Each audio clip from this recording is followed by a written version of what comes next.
Kanchipuram Varamahalakshmi Silks, the Grand Banarasi Mela. First time ever in Hyderabad starting from November 1st.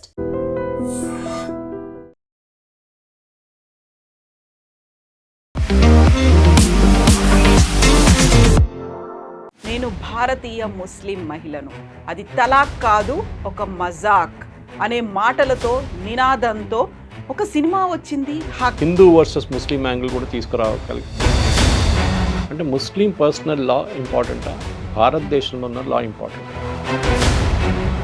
అంటే అన్ని చిన్నదానికి government వ్యతిరేకించడం మొదలుపెట్టారు.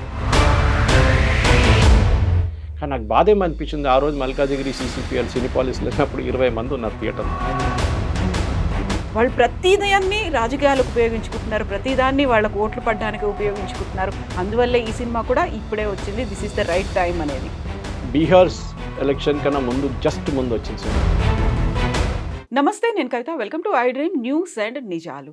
నేను భారతీయ ముస్లిం మహిళను, అది తలాక్ కాదు ఒక మజాక్ అనే మాటలతో నినాదంతో ఒక సినిమా వచ్చింది. హక్ భారతదేశంలో ఉన్నటువంటి ముస్లిం మహిళల బాధల్ని కళ్ళకు కట్టినట్టుగా చూపిస్తోంది. గతంలో జరిగినటువంటి షాబానో పోరాటాన్ని స్ఫూర్తిగా తీసుకొని వచ్చినటువంటి ఈ సినిమా విమర్శకుల దగ్గర నుంచి కూడా ప్రశంసలు అందుకుంటోంది. అయితే ఎందుకని కరెక్ట్గా ఎలక్షన్స్ టైంలోనే కేరళ ఫైల్స్, కశ్మీర్ ఫైల్స్ అని వచ్చాయి, ఇప్పుడు హక్ అనే మూవీ వచ్చింది, రాజకీయాలు ఎందుకు చేస్తున్నారు సినిమాల పేరుతో అనే విమర్శలు ఉన్నాయి. మనతో పాటుగా ఉన్నారు సీనియర్ జర్నలిస్ట్ సురేష్ కొచాతిల్ గారు. సార్ నమస్తే. సో మనం ఒక ఫస్ట్ టైం ఒక సినిమా గురించి మాట్లాడుకుంటున్నాం. అది కంప్లీట్గా దాన్ని సినిమా అనాలా, లేకుంటే బయోపిక్ అనాలా, లేకుంటే ఓవరాల్గా మన సొసైటీలో మహిళల మీద ఉన్నటువంటి ఒక దృష్టిని, దృక్కోణాన్ని చూపించింది అనాలా? మనం సినిమాని రియాలిటీ అంటాం, ఇప్పుడు లైఫ్కి ఒక ప్యాటర్న్ చూపిస్తుంది అంటాం. కానీ మన తెలుగు సినిమాలో ఒకసారి శ్రీకాకుళం నుంచి డైరెక్ట్ స్విట్జర్లాండ్కి వెళ్ళిపోతుంది అనమాట. పల్లెటూరు నుంచి అక్కడ ఒక డ్యాన్స్, శ్రీకాకుళం నుంచి ఒక డ్యాన్స్, డైరెక్ట్ స్విట్జర్లాండ్ డ్యాన్స్. రియాలిటీతో సంబంధం లేదు. అదే టైంలో చాలామంది అంటారు, నన్ను అంటారు, సురేష్ గారు మీరు మలయాళీ కదా, మలయాళం సినిమాలు చాలా బాగుంటాయి స్టోరీస్ అంటారు. రియల్ లైఫ్ మనకు అనిపిస్తుంది మన స్టోరీనే ఇది అని చెప్పేసి. ఉమెన్ ఓరియంటెడ్ క్యారెక్టర్స్ చాలా స్ట్రాంగ్గా ఉంటారు అక్కడ. ఇక్కడేమో సైడ్ కిక్స్గా ఉంటారు. ఉన్నాయి కొన్ని సినిమాలు తెలుగులో కూడా వచ్చినాయి అనుకోండి strong. I can straight away think of Sankarabharanam. ఆ టైంలో there very strong character was there, women character. కానీ హక్ అనే సినిమా మొన్నే చూశాను సాటర్డే రోజు నేను. హక్ సినిమాలో మనం చాలామందికి ప్రేక్షకులకు బహుశా బాన్ ఆఫ్టర్ 90s అని కూడా చెప్పక్కర్లేదు మనం, ఎందుకంటే వాళ్ళు పెద్దగా అయినది అది తెలుస్తుంది కదా వాళ్ళకి. ఇది జరిగింది లాస్ట్ 85లో, ఇది 84-85 జడ్జ్మెంట్, సుప్రీంకోర్టు జడ్జ్మెంట్. అంటే పుట్టిన తర్వాత కూడా 90s తర్వాత ఈవెన్ ఎర్లీ 2000 వాళ్ళకు కూడా ఏం జరిగిందని చాలామంది తెలియదు. రెఫరెన్స్ ఉంటుంది, షాబాను కేసు అని చెప్తుంటారు. What is Shah Bano case? అది చాలా ఇంపార్టెంట్. అది ఎంత పెద్ద ల్యాండ్ మార్క్ జడ్జ్మెంట్ ఎందుకు అని చెప్పి మనం అక్కడి నుంచే స్టోరీ స్టార్ట్ అవుతుంది. సో మీరు చెప్పినట్ల ఈ సినిమాలో నాకు ఏం నచ్చిందంటే, ఓవర్ ద టాప్ ఏం లేదు, మసాలా లేదు, డ్రమటైజేషన్ లేదు. ఈజీలీ దీన్ని ఒక హిందూ వర్సెస్ ముస్లిం యాంగిల్ కూడా తీసుకురాగలి, కావాలంటే చేసుకుంటుంటే వాళ్ళు. కానీ అక్కడ ఏం చేయలేదు. And very very maturely handle సినిమా. యమి గౌతమ్, ఐ థింక్ ఆమె లైఫ్లో best role she has played. National award అయితే రాకపోతే I will be surprised. Very very strong role. And Shah Bano is like that. కానీ ఈ సినిమాలో అయితే ఆమెను యంగ్ చూపించారు, కానీ యాక్చువల్ షాబాను 62 ఆ టైంలో, చాలామందికి తెలుసు. ఇక్కడ పాయింట్ ఏమొస్తుందంటే clash between religion and law. And సుప్రీంకోర్టులో కూడా 125 ఐపీసీ అప్పుడున్న ఐపీసీ ఇప్పుడు భారత్ న్యాయ సంఖ్య అయిపోయింది అనుకోండి, బిఎన్ఎస్ అయిపోయింది. కానీ ఆ పాయింట్ మీద, ఎందుకంటే ఈ డిబేట్ చాలా రోజులు నడుస్తుంది కవిత గారు, నాకు ఇమ్మీడియట్గా గుర్తొచ్చేది షాబాను పక్కన పెడితే కూడా దానికన్నా ముందు 2 జడ్జ్మెంట్స్ వచ్చినాయి సుప్రీంకోర్టులో. అంటే ముస్లిం పర్సనల్ లా ఇంపార్టెంటా, భారతదేశంలో ఉన్న లా ఇంపార్టెంటా? In fact toward the ending the సుప్రీంకోర్టు జడ్జ్ రీడింగ్ అవుట్ చేస్తున్నప్పుడు జడ్జ్మెంటు యూనిఫామ్ సివిల్ కోడ్ గురించి మాట్లాడతారు. ఇదే యూనిఫామ్ సివిల్ కోడ్ గురించి చాలా కోర్టు, ఈవెన్ సుప్రీంకోర్టు చెప్పారు గవర్నమెంట్ దగ్గర తీసుకురండి, ఎందుకంటే మాకు ప్రాబ్లం ఉంది, మా దగ్గర వేలాది కేసులు పడినాయి, ఇక్కడ మేము ఏం చేయాలి ఈ కేసులతో? Marriage, divorce, inheritance, adoption. దీంట్లో 4లో Hindu community is a different thing, Parsi community is a different thing, మీరు Muslim community, Christian community major తీసుకుంది. ఎందుకంటే సిక్కిజం అండ్ జైనిజం హిందూ కింద వస్తుంది డెఫినేషన్ కింద. మన అందరు తెలిసిందే ఈ డిబేట్ ఎప్పటి నుంచో నడుస్తుంది. Ambedkar garu one of the reasons why resigned Nehru cabinet నుంచి హిందూ కోడ్ గురించి రిజైన్ చేశారు క్యాబినెట్ నుంచి. అది పెద్ద డిబేట్ ఇంకోటి. కానీ చట్టం అందరికి ఒకటే ఉండాలి. That is something we should all agree. మీ పర్సనల్లో మీ మ్యారేజ్ని మీ రిచువల్స్ని మార్చడం ఎవరు చెప్పట్లేదు. కాజీ ఉన్నారో తీసుకొచ్చి కుబూల్ హే అన్నాడు, అదంతా use your thing. Same with Christian marriages. మీరు ఇప్పుడు చూడండి, చాలా మటుకు క్రిస్టియన్ మ్యారేజెస్లో కూడా హిందూ రిచువల్స్ చాలా వచ్చేసినాయి. నాకు ఇక్కడ తెలుగు చర్చెస్లో నేను ఎక్కువ వెళ్ళలేదు, కానీ మలయాళీ వెడ్డింగ్స్లో మంగళసూత్రం కట్టడం చాలా కామన్ అయిపోయింది చర్చెస్లో. బహుశా తెలుగు దాంట్లో కూడా ఉండొచ్చు. I have not attended much of Telugu weddings in the church. So చట్టాలు ఏంటి, that is very important thing. ఈ సినిమా స్టోరీ చెప్పే ముందు స్టోరీ అని లేదు దీంట్లో. It is a real life slice అన్నమాట. ఏం జరిగింది, ఎట్లా జరిగింది, ఎందుకు జరిగింది, అండ్ ఎగ్జాజరేషన్ అనేది లేదు. ఇమ్రాన్ హాష్మీ ఆల్సో చాలామంది అంటారు ఆయన యూజువల్ రోల్స్ మనకు అందరికి తెలిసిందే, చాలా డిఫరెంట్ టైప్ ఆఫ్ రోల్ చేస్తారు. కానీ దిస్ వెరీ మెచ్యూర్. ఆయన కూడా కొంచెం వైలెంట్ క్యారెక్టర్ కూడా బిహేవ్ చేస్తే కూడా we will not be surprise, కానీ చేయలేదు. ఇంతకు ఆ సీన్లో, ఆ మూవీలో ఒక సీన్ ఉంది కవిత గారు. I don't want to play spoiler for people who not watched it. ఇంకా చూడడం వాళ్ళని స్పాయిలర్గా ఉండను, కానీ ఒక సీన్లో మూవీ స్టోరీ మొత్తం వచ్చేస్తుంది. ఈమె పెళ్లి చేసుకొని షాజియా అని దాంట్లో ఆమె పేరు. షాజియా వచ్చి కిచెన్కి వస్తుంది అనమాట. ఫస్ట్ టైం వాళ్ళ హస్బెండ్ ఇంట్లో కిచెన్కి వచ్చినప్పుడు కుక్ అక్కడ కుక్ చేస్తున్న ఆమె అంటది, ఈమె 3 కుక్కర్లు చూస్తుంది అక్కడ. ఇదేంటి 3 కుక్కర్లు ఉంది ఇక్కడ అంటే, హమారే సాహెబ్ एक कुकर खराब हो गए तो दूसरे खरीदते हैं, दूसरा खरीद तो तीसरे खरीदते हैं. అవన్నీ అలాగే ఉంటాయి. మా సారు ఒక కుక్కర్ స్పాయిల్ అయితే దాన్ని రిపేర్ చేయరు, కొత్తగా కొనుక్కుంటారు. అది ఖరాబ్ అయితే మళ్ళీ ఇంకో కొనుక్కుంటారు. తర్వాత మూవీలో అదే సీన్ రిపీట్ అవుతుంది. అంటే ఆయనకి ఫస్ట్ వైఫ్ నచ్చకపోవడమో లేకుంటే ఏదైనా రీజన్ కానీ he goes for a second wife. అక్కడే ప్రాబ్లమ్స్ అంతా స్టార్ట్ అవుతుంది. సో తర్వాత మనం రికలెక్ట్ చేస్తున్నప్పుడు అదే సీన్ మనకు గుర్తొస్తుంది. ఎందుకు ఆయన మెంటల్ మేకప్ గురించి గుర్తొస్తుంది. And Imran Hashmi acted mature. Is a lawyer, same as usual in the real లైఫ్లో కూడా వాళ్ళ మౌలానా I think he was also lawyer. Yami Gautam తర్వాత I think one of the strongest characters వాళ్ళ వెరీ వెరీ మెచ్యూర్ క్యారెక్టర్. అంటే ఒక మహిళ అంట వాళ్ళ పేరెంట్స్ ఎట్లా ఉండాలి అనేది I think that movie shows it. మన దగ్గర చాలామంది పేరెంట్స్ నేను చెప్తుంటాను, మీ అమ్మాయి మన సూసైడ్ గురించి వింటాం, అమ్మాయి సూసైడ్ చేసుకుంది వాళ్ళ ఇన్లాస్ ఇంట్లో అని. వీళ్ళు ఏడుస్తారు, అన్నీ చేస్తారు, అన్నీ చేసి కేసు వేస్తారు. మీ అమ్మాయి ఆ ఇంట్లో ప్రాబ్లంలు ఉన్నప్పుడు మీరు ఆమెను ఎందుకు అక్కడ ఉంచుకుంటారు?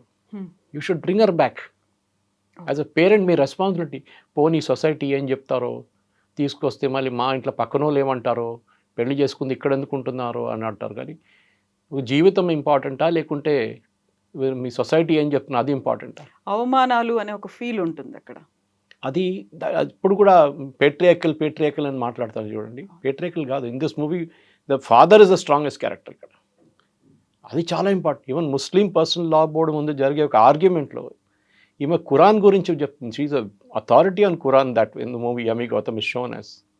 ఎంత బాగా ఆర్గ్యూ చేస్తుందంటే, ఒక లాయర్ ఆర్గ్యూ చేసే కానీ ఎక్స్పర్ట్గా ఆమె ఆర్గ్యూ చేస్తుంది ఖురాన్ గురించి. Even the supreme court when she argues personal argue చేస్తుంది. బికాజ్ రియల్ లైఫ్లో అట్లా జరగలేదు అనుకోండి, కానీ that is the cinematic Liberty ఒకటి. కానీ నాకు ఒకటి అనిపించింది ఏంటంటే, ఆ ఫాదర్స్ క్యారెక్టర్, అమ్మాయి వాళ్ళ ఇంటికి తిరిగి వచ్చినప్పుడు 3 పిల్లలతోని దే యాక్సెప్టెడ్ హర్ ఇమీడియట్లీ. ఉండండి అమ్మ, ఇక్కడ ఉండండి, ఏం కాదు. వాళ్ళ అమ్మగారు అప్పుడు కూడా చెప్తున్నారు, ఎందుకు వచ్చావు, అక్కడ ఉండొచ్చు కదా, అడ్జస్ట్ చేసుకోవచ్చు కదా అని. No, very clearly. So I think ఒక స్ట్రాంగ్ మెసేజ్. ఈ సినిమా చూడలేని వాళ్ళు కూడా వెళ్ళి చూడాలి, ఎందుకంటే it is there in English subtitles. So మీ హిందీ కన్నా ఎక్కువ ఉర్దూ వాడతారు. అర్థం కాకపోతే కూడా Urdu words also are translated into this. And పాటలు కూడా చాలా మర్జ్ చేశారు సినిమాల్లో. చాలా ప్లేసెస్లో బ్యాక్గ్రౌండ్ మ్యూజిక్ లేకుండా సైలెన్స్ ఉంటుంది. అది అర్థం చేసుకోవాలి మనం. ఒక హస్బెండ్ వైఫ్ కాన్వర్జేషన్లో ఒక డిఫరెన్స్ ఆఫ్ ఒపీనియన్ రాగానే ఆ సైలెన్స్ ఇస్ వెరీ ఇండికేటివ్. అంటే గ్యాప్ మొదలైందన్నమాట. That gap is started widening అనేది. తర్వాత సుప్రీంకోర్టులో కూడా ఆర్గ్యుమెంట్ చేస్తున్నట్టు సర్టన్ పాయింట్స్ మొత్తం ఆగిపోతుంది. అసలు పిన్ డ్రాప్ సైలెన్స్ అంటారు చూడండి ఇంగ్లీష్లో. Can hear a pin drop immediately. సినిమాలో నాకు నచ్చింది మెసేజ్. ఎందుకంటే 125 CR అప్పుడు ఐపీసీలో ఉన్న లా ప్రకారం హిందూ ముస్లిం దాంట్లో ఈ చట్టాలు పనికిరావు, అందరికి ఒకటే చట్టం ఉండాలి. And we will have to give maintenance అని. ఎందుకంటే వీళ్ళ దాంట్లో ముస్లిం పర్సనల్ లాలో ఇద్దత్ పీరియడ్ అంటే 90 days from the day of the divorce, అప్పుడు దాకా మీరు మెయింటెనెన్స్ ఇవ్వాలి మీ వైఫ్కి. దాని తర్వాత వాళ్ళ చుట్టాలు చూసుకోవాలి. చుట్టాలతో కాకపోతే వకఫ్ బోర్డు చూసుకోవాలి. మీరు సొసైటీ మీద ఎందుకు వేస్తున్నారు అండి? What about the husband? ఆయన ఏం రెస్పాన్సిబిలిటీ చేస్తారు ఏముంటుంది? అప్పుడు హిందువులకు ఉన్న చట్టం ముస్లిమ్స్కి లేదు. ఆలోచించండి, Hindu that go through the divorce in the court, family కోర్ట్కి వెళ్తారు, ఆ జడ్జ్ అంటారు ఒక 6 నెలలు మీరు కొంచెం అక్కడిక్కడ అడ్జస్ట్ చేసి చూడండి, కౌన్సిలింగ్ అనేది కౌన్సిలింగ్ చేస్తారు, మీరు అడ్జస్ట్ చేసి కొంచెం కాకపోతే లాస్ట్లో okay it will be dissolved. అదే రూల్ ముస్లిమ్స్కి ఎందుకు లేదు? అప్పుడు వాళ్ళు అంటారు షరియా మాదార్ ఇంపార్టెంట్ అంటారు. ఈ సినిమాలు కూడా అదే చూపిస్తున్నారు చాలా మటుకు. అగైన్ నేను మొత్తం కథ చెప్పక, ఎందుకంటే కథ ఒకసారి చెప్పేస్తే then there is no point in discussing the people watching the movie. కానీ షరియా లా ఉన్నప్పుడు అన్ని షరియా ఉండాలి కదా. Why only for personal law? మీరు రేపు అడల్టరీ చేస్తే, లేకుంటే రేపు మీరు మర్డర్ చేస్తే అక్కడ కూడా షరియా లా రావాలి కదా ఇఫ్ యూర్ అ ముస్లిం. అప్పుడు అంటారు కాదు కదా, అప్పుడు ఐపీసీ అంటారు, ఇప్పుడు బిఎన్ఎస్ అంటారు. అది కాదు, you should have one law. So supreme court కూడా ఈ జడ్జ్మెంట్లో చెప్పారు, చాలా మటుకు దానికన్నా ముందు కూడా చెప్పాను, we need a uniform civil code. ఇది బీజేపీ వాళ్ళు తీసుకొస్తారో నరేంద్ర మోదీ తీసుకొస్తారో కాదు, సుప్రీంకోర్టు చెప్పారు. అప్పుడు మీరు అన్ని సుప్రీంకోర్టు నేను వీళ్ళు అగ్రీ విత్ అన్నప్పుడు ఇది కూడా అగ్రీ చేయాలి కదా. దీనికి రీజన్ ఉంది. ఆలోచించండి, గోవాలో before independence from India when Portuguese rule చేస్తున్నప్పటి నుంచే అక్కడ యూనిఫామ్ సివిల్ కోడ్ ఉంది. First state in India to have uniform civil code. ఇప్పుడు ఏదో ఐ థింక్ హిమాచల్ ప్రదేశ్ ఎక్కడ అన్ని ట్రై చేస్తున్నారు యూనిఫామ్ సివిల్ కోడ్ తీసుకురావడానికి, కానీ లీగలీ ఇంకా అది అప్రూవ్ కావాల్సి ఉంది. సుప్రీంకోర్టు కేసు వెళ్తే రేపు ఏమైంది చెప్పలేము మనం. ఇంకొక important case which is nothing to do with the movie is Mary Roy, Arundhati Roy వాళ్ళ మదర్. ఆమె కోటయంలో ఉన్నప్పుడు ఆమె వాళ్ళ బ్రదర్స్ మీద కేసు వేసింది. ఏంటంటే ఆమె పెళ్లి చేసుకున్న తర్వాత of course she had some issue with husband and husband left, and ఆమె తర్వాత తిరిగి వచ్చిన తర్వాత కోటయంలో ఉంటుంది. She was running a school there. ఆమెకి ప్రాపర్టీ డివిజన్లో క్రిస్టియన్ ఫ్యామిలీ, ఎస్పెషల్లీ కేరళ, ఇక్కడ కూడా నాకు తెలియదు వాట్ ఇస్ ద రూల్, కానీ క్రిస్టియన్ ఫ్యామిలీస్లో అమ్మాయికి రాదు. ఎందుకంటే పెళ్లి టైంలో వాళ్ళకి they give a huge amount of money. అది మీరు డౌరీ అని చెప్పొచ్చు, ఇంకేదో పేరుతో చెప్పొచ్చు. అది ఇచ్చేసాం కదా, మళ్ళీ ఇంకేముంది మీకు ఇవ్వడానికి, ఇంకా ఇక్కడ రాకు అని చెప్పి అది ఒక ఇండికేషన్ అన్నమాట. ఇంత ఖర్చు పెట్టాం మీ మీద, ఇంత డబ్బులు ఇచ్చాం మీకు, ఇంత బంగారం ఇచ్చాం, now stay away from this. కానీ వాళ్ళ actual father property mother property కోర్టులలో ఉంటుంది. అప్పుడు ఏం చెప్తారు? So she went to the supreme court all the way. ఆమెకు అక్కడ కొట్లాడి కేసు గెలిచి వచ్చింది. దట్ క్రిస్టియన్ అమ్మాయిలు కూడా వాళ్ళ కొడుకులతోని వాళ్ళ బ్రదర్స్తోని equal amount of division of property. ఇప్పుడు ఇది ఇస్లాంలో ప్రాబ్లం ఉంది. అక్కడ అమ్మాయికి షీ గెట్స్ అ పిటెన్స్ చాలా తక్కువ. I think it's 1/3 of what ever some last brother property నుంచి ఏదో ఒక క్యాల్కులేషన్ ఉంది అది, కానీ nothing.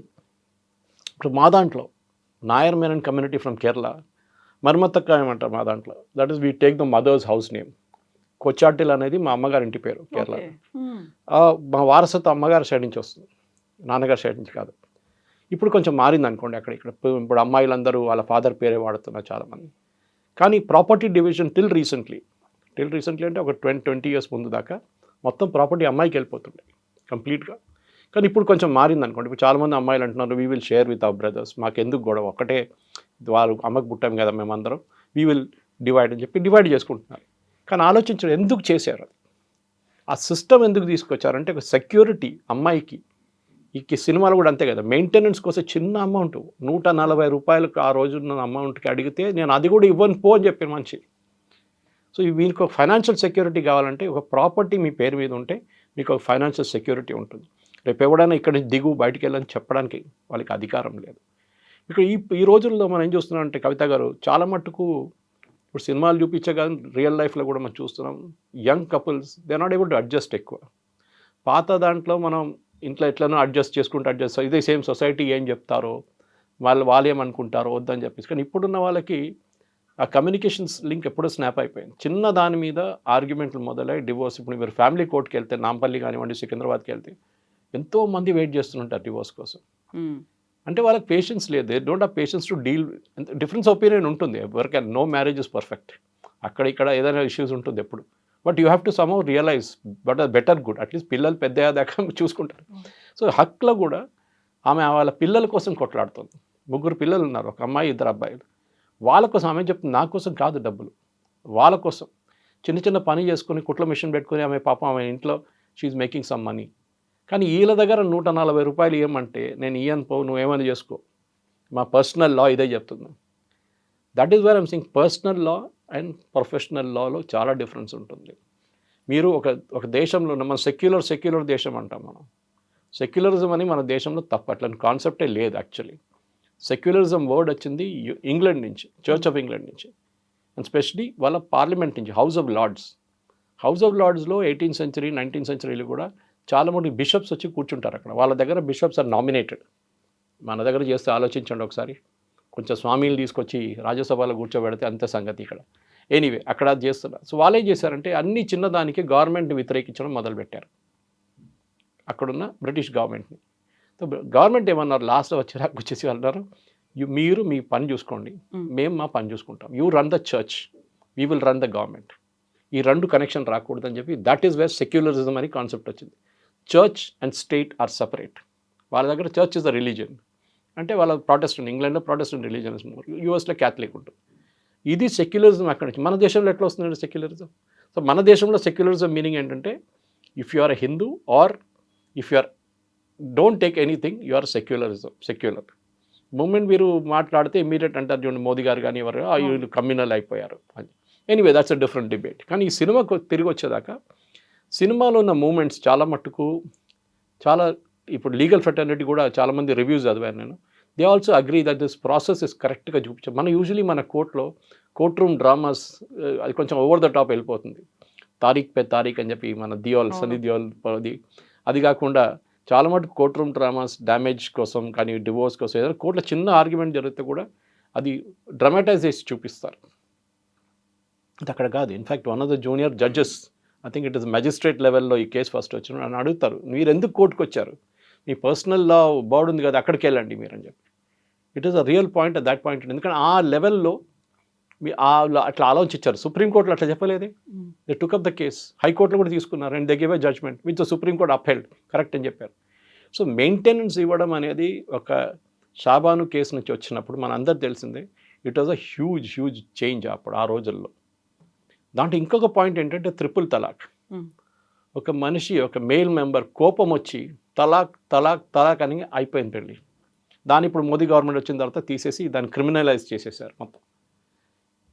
Actual as per Quran and according to her the character played by Shazia which is Yami Gautam చాలా క్లియర్గా చెప్తుంది, మీరు అది ఒకటేసారి చెప్పకూడదు, అది గ్యాప్ పెట్టి చెప్పాలి, నెల టైం తీసుకొని చెప్పండి. By time you will have a reconciliation, అదే ఎందుకు ఇది అని చెప్పి. ఇదంతా ఒక నార్మల్ పర్సన్ లైక్ మీ, నాకు కూడా అంత క్లియర్గా ఐడియా లేకుండే. కానీ నాకు సినిమా చూసిన తర్వాత yes.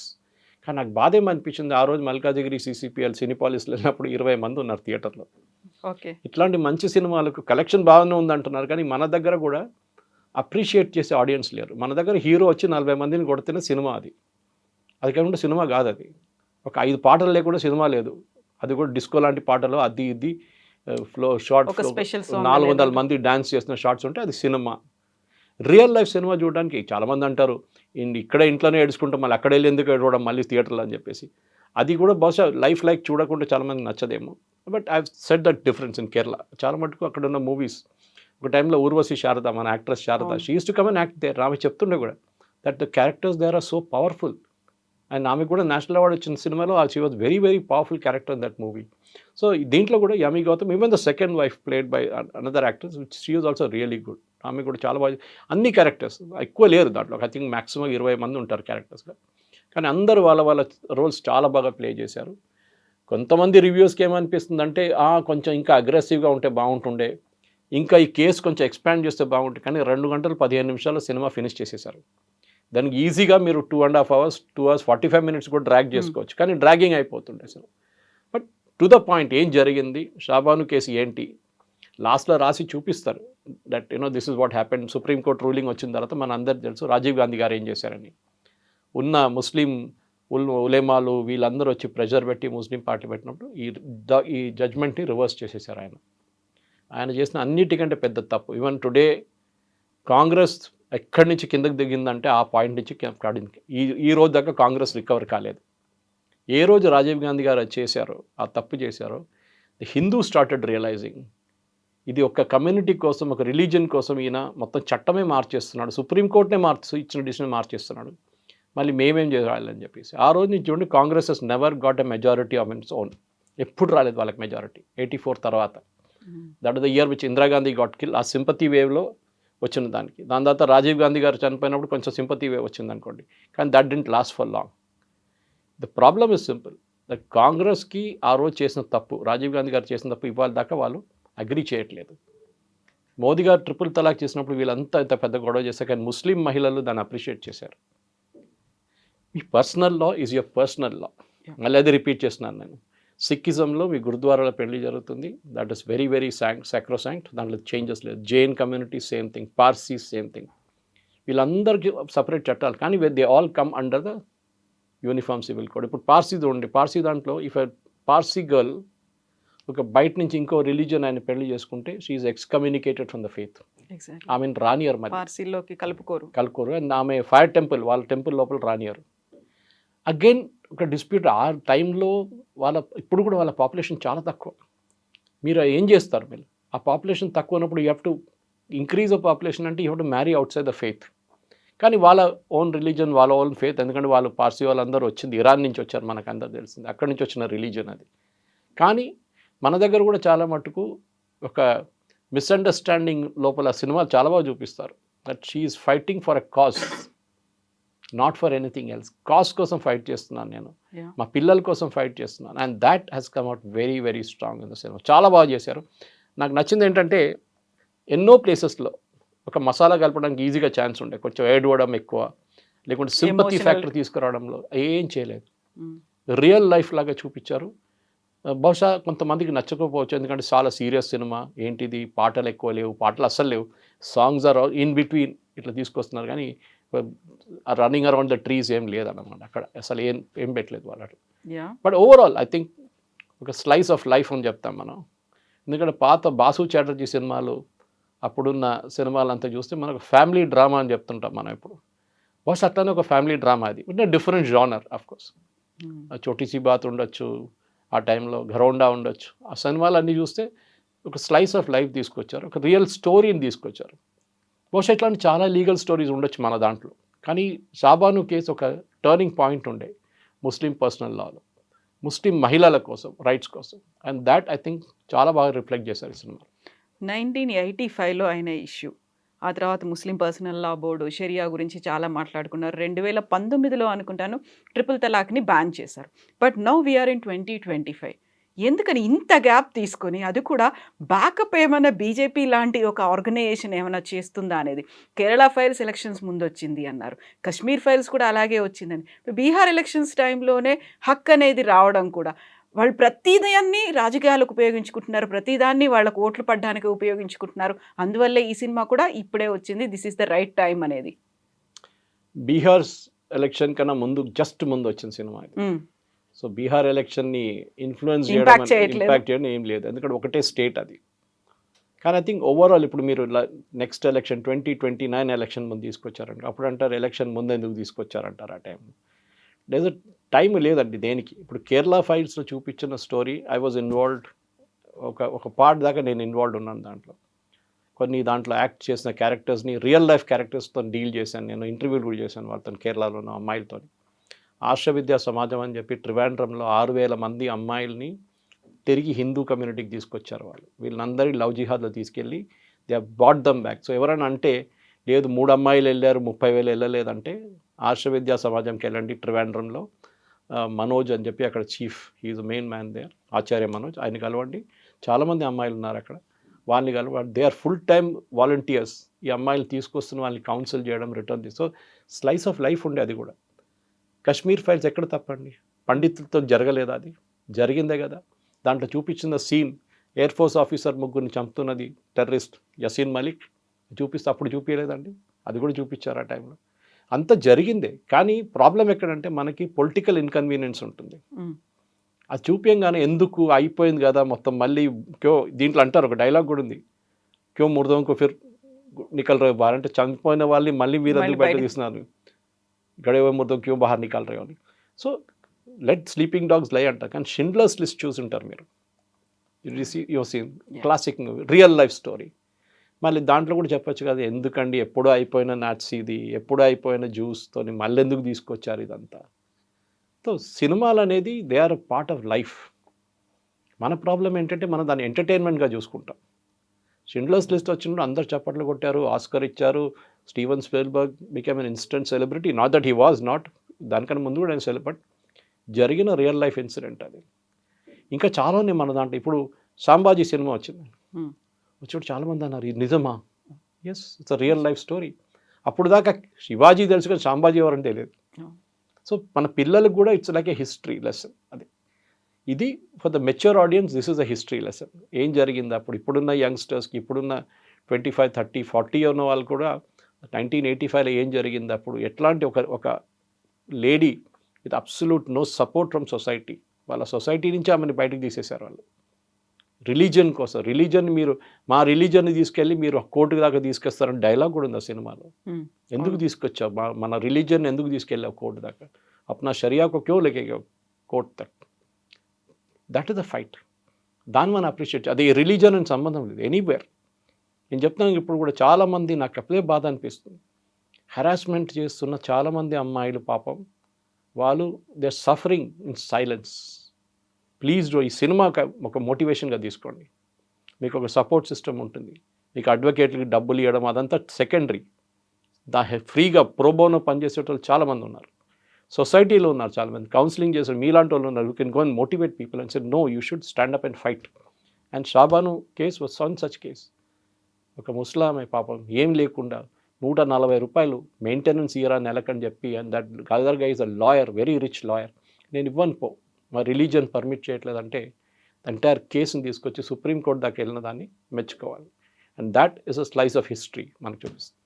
Yes sir, thank you so much. Thank you very much. Thank you.